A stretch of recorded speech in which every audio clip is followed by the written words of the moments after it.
Hello, this is Lana. I had Argentina, so this is my business communications in Argentina presentation. I was kind of shocked actually to see how much Argentina is kind of similar to the US. There's obviously just a little the culture and all that things, like the way they have meetings, the way they do business. Some of that stuff's different, but they have a huge foreign business sector. Most of the business that's done there, it's from outside of Argentina. And actually in business, English is the main language that they use. So it's very beneficial for people that are doing business there and like want to go there to live maybe or just to go to travel there. And they're very welcoming and it's actually a higher quality of life, most people believe, than the US, which kind of shocked me, but yeah. Okay, so the first slide I did was the social differences. These are the main differences that I found in the way they do their business socially. So the first one is relationships. Relationships is going to come up a lot in this presentation, and it did in my report. It's their main source of like connection. They are extremely important. It's extremely important to them that you connect with them and network throughout the business sector. And they are relied on for many things, especially when they need help or any kind of favor. They go to the people that they have connected with and they know them and they trust them. They will go to them first. Another one, appointments are absolutely necessary in all aspects of life and business mainly. You need to make them in advance, and it's usually liked that you avoid their vacation months of January and February and the middle weeks of July and December. That's when they take their vacations, and they prioritize people before the time frames, so they might not be always on time to meetings and things like that. And it is said that the higher up, like the person that you're meeting, the more important they are, the longer they will keep you waiting. So they might not be punctual, but you need to remember to always stay punctual. Their point of view, they are direct communicators and will not hesitate to voice their opinion. They will criticize you. They will step in and tell you when they need to, like, when they disagree with you. And you need to debate and defend your point of view. Because this is widely accepted that they are debaters. They will defend their point and just don't come off too hard with it, and you will be fine. Next, for the legal and ethical differences, the legal side, it is much easier to start a business there because the process and the steps that it takes, there's only 4 steps, I think it said. They are much simpler. It's a much easier process to go through, and they have structures and like programs and laws that allow you to be flexible and protected. And they actually have the National Foreign Investment Act that grants foreign investors the same status and rights as local investors. So this is very, very helpful to anybody that just moved there or wants to do business with anyone in Argentina. It's very helpful for them. The ethical side, trust and honor are big ethical values for them, especially like as it is for us, but they take it to a much higher degree. And they uphold these values in all aspects of their life, mainly like normal life, but business too. And once again, they're big on relationships, and this trust and honor that you make through these relationships mean the world to them. And once you've formed a relationship with someone, they might even go to you and prioritize you over the company that you represent. And flexibility and spontaneity are also highly prized. They like to get to know you. They don't want to jump straight into the business. They want to have a little sit down and chat before you get right into the meetings. Like they want to get to know you and establish that communication with you. For contextual differences, this is maybe one of the points that shocked me the most because in the United States, all the research that I found, we are a low context culture and they are a high context culture. So we rely on verbal communication to get all of our thoughts, points, ideas across, and we expect everybody to communicate that to us. We expect them to tell us what they want, what they think, and that's just how we always have done things. We rely less on circumstances and cues and like just situations. We rely less on that. And we expect rules, ideas, and expectations to be laid out. That's usually, there's terms and conditions for everything. Everything is just always laid out. In Argentina, though, once again, relationships are highly valued and maintained, and communications takes place through actions. And this is just normal to them. This is just easy for them.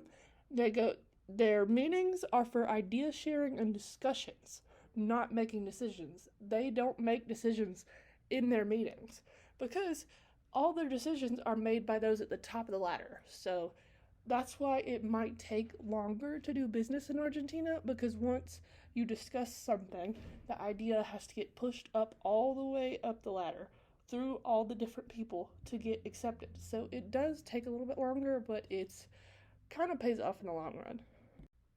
For nonverbal communication, they have some of the same similar stuff as us when it comes to business, but some it differs in ways. So their business attire is a big part of making a good impression when you first meet people. The dress is formal and not like too flashy, kind of conservative, but they still want style and you have to look presentable. This is good impressions across the board. And everybody has good accessories. They're just very stylish in their style. Gestures. Personal space is non-existent almost, and here I feel like that's not really a big thing, but like when they talk to someone, they stand really close to each other and they touch their arm or their back when they're speaking to someone. Just like here, smiling and eye contact is common, and for them it shows respect and honesty. And then we're going to get to this kind of in a second, but they point with the whole hand, and you'll see why in a second. And then physical contact, physical contact is popular. They're always close to others when they're talking. And a firm handshake is the preferred greeting. Things to avoid. They think pointing with one finger is rude, so that's why they point with the whole hand. Avoid confrontation with them at all costs. They do not like to admit that they are wrong in public. I mean, nobody does, but they just really like to avoid confrontation. They also like the relationships and like establishing these connections. So when you act like you're distressed or you want to hurry and like you're urgent, you want to do these things fast, those are signs to them that you like don't like them and it makes them like nervous.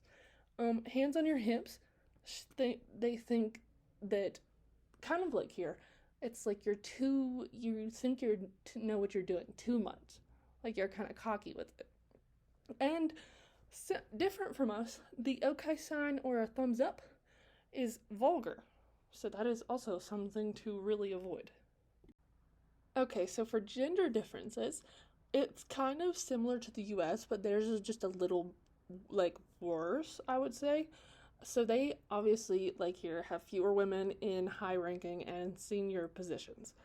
And women doing business in Argentina, like if you travel to Argentina, you don't have to deal with any major biases, but just a lack of women in the higher positions. And more than 50% of businesses in Argentina have no women whatsoever in their senior management team, which is kind of sad. And they are working towards increasing the women in the higher management. Women are also in lower paid positions, even if they are highly educated. If they have degrees, they are still in the lower paid positions and the lower needed positions. And 70% are employed in unskilled job positions. Women in senior positions report there's a significant level of sexist stereotypes in play.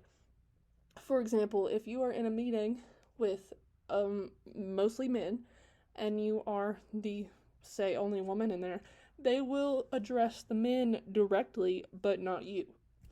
And then I put this little stats that I found on here.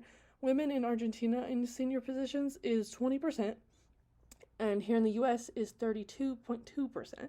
So we have more, just a little bit, but they still have less and are trying to work on that. For cultural differences, they have a very nice culture, it really seems, as I was looking through all the research. Their quality of life is very high, and the cost of living in Argentina on average is 60% lower than here. And the rent is 83% lower than the US. So they have a lot higher quality of life than we do, and they also have the blessing of universal health care, which is a big benefit for anybody.